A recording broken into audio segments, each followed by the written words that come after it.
Comedy Hype News, I'm K-Rob, actor, political commentator, radio host, author, and stand-up comedian. D.L. Hughley is one of our most outspoken entertainers in the business. Whether it's on stage, or his radio show, or in one of his books, you can guarantee he will speak his mind on anything from his political views or his views on society. Here's a few examples of the time that D.L. Hughley spoke his mind and stood his ground. In 2016, D.L. was invited to Fox News with Megyn Kelly, and the two argued about racial dialogue in the United States. Kelly grilled D.L. on his rush to judgment of condemning police officers, using the Michael Brown incident and the hands up, don't shoot movement as an example. He had a permit to carry a gun. When you get a permit to carry a gun, they tell you exactly how to act when a police officer pulls you over. That doesn't mean he didn't threaten the officer.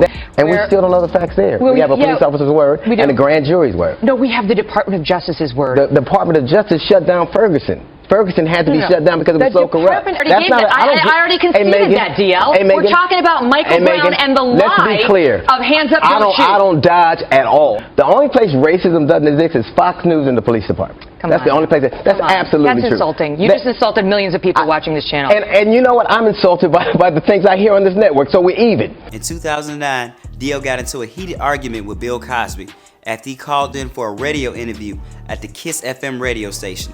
And Hughley felt the need to intervene when Cosby, according to Hughley, Cosby started to talk down to his co-workers and even critique his style of comedy and the use of the N-word. For 5 minutes straight, he was being a dick. I was like, Mr. Cosby, what is it you like for us to know? He said, D.L. Hughley, you say nigga. I don't like your comedy. And he went in, I was like, with all due respect, Mr. Cosby, I say nigga, but no co-worker has ever woke up with her drawers on backwards. Everything you are because of your experiences, and I appreciate that. But you're not gonna denigrate what I've been through. Due to his influence, he threatened to have the pre-recorded interview banned from making it to the air. And that's exactly what happened, according to Hughley. Bill Cosby was like, that tape will never air. And I said, the fuck if it ain't. And 10 minutes later, all the people from MS Communication came down and took the tape and made sure nobody else in the room had copies of it. And said, if this airs, nobody in this room will ever work again. So I know that cat has the power to make people do shit like that. In 2016, D.L. set social media on fire after tweeting what some people felt was insensitive, following the death of actress Debbie Reynolds. Debbie Reynolds died a day after her daughter did. Black mamas don't die because their kids do. They cry and say God don't make no mistakes. And immediately, backlash ensued and the tweet went viral. TMZ caught up with Hughley and he said he doesn't mind if people don't find him funny and encourages his critics to find other comedians that may suit their interests. I would never take a tweet down because someone gets mad at me. Fuck that, he says. That's silly. You voted for Trump, but you mad at me for telling the joke? Fuck that. That's silly. Hughley's comment came nearly a week after he tweeted that black mothers accept the fate of their dying children, and they continue praising God despite the heartache. Hughley has always been vocal about not feeling the need to apologize about any joke he may tell. D.L. has been a regular on Vlad TV, and in 2019, he was asked his opinion on a former talent agent groping actor Terry Crews at a Hollywood event in front of his wife. You know, I think that now everybody's so into the notion that it happened to me too. Hey motherfucker, God gave you muscles so you can say no and mean it. Crews tweeted the video and tagged Hughley, asking him, you told the world God gave me muscles so I could say no? Are you implying I wanted to be sexually assaulted? I'm listening, sir. Hughley simply replied, you saw the video. And Crews followed up with, sir, you said I should have pushed him back or restrained him? I did all those things, but you act like I didn't. Were you there? DL responded, that's different than slapping the shit out of him. Crews then asked, so sir, if you truly feel that that's the correct way to deal with toxic behavior, should I slap the shit out of you? DL would later go on to address the feud and had this to say on his radio morning show. Interview. I never said what he should have done. I said what I would have done. I'm not victim shaming. You call it toxic masculinity. I'll call it survival. Needless to say, DL is not a fan of Donald Trump, and DL is quick to call him out on bullshit. In 2017, Hughley went on social media to speak on his disgust with Donald Trump and his use of black celebrities who are willing to support him.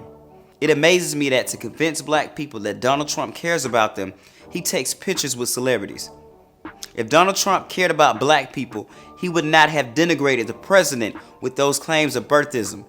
he would not have stoked fear and racist fears or saying that this man is less than or not one of us to become president. Hughley also went on to question Trump's intentions about the photo ops. You know why you would have a comedian, rapper, and a football player out to talk about the concerns of the community?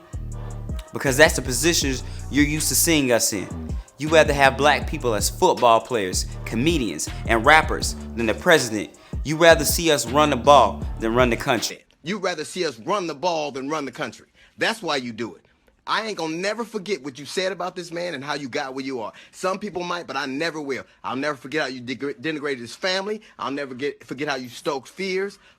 You now and you forever. Celebrities including Kanye West and Steve Harvey also received backlash for visiting the president-elect at Trump Towers and announcing his plans to work with the Department of Housing and Urban Development lead Ben Carson. And of course, in good old social media fashion, the public took his statement as a dig at fellow comedian Steve Harvey. So DL went on to clarify his statement on The Breakfast Club. We're still tight as ever. My rant was about you can always have great intent, but he will always pervert your intent. My problem with Steve was never with him. On a 2019 visit to the Wendy Williams show, DL was asked how guilty does he think R. Kelly is with his new evidence on allegations of sex with underage girls. He responded, "To me, it says a lot about society. Like if you look at the charges, they were from 98, 99? It says a lot about society that it waited to something that was on a documentary before they got enraged." Wendy also asked DL's opinion on Michael Jackson's documentary. DL said, "I think it's horrible that society allowed it. I don't care who you are. A grown man is not sleeping with my 7-year-old son." And then he mentioned how artists and art should be separated in situations like these. When you're black, you gotta separate. Like, how could you listen to R. Kelly and Michael Jackson songs the same way I can sing the national anthem? That's the same way I can do that. One thing I've never done is apologize for seeing things the way I see them. I think it's become easier a lot of ways because my opinions have only become clearer as I've gotten older. To stay up to date with the latest news and comedy by subscribing here to our YouTube and following Comedy Hype across all of our social media platforms. For Comedy Hype News, I'm K-Rob.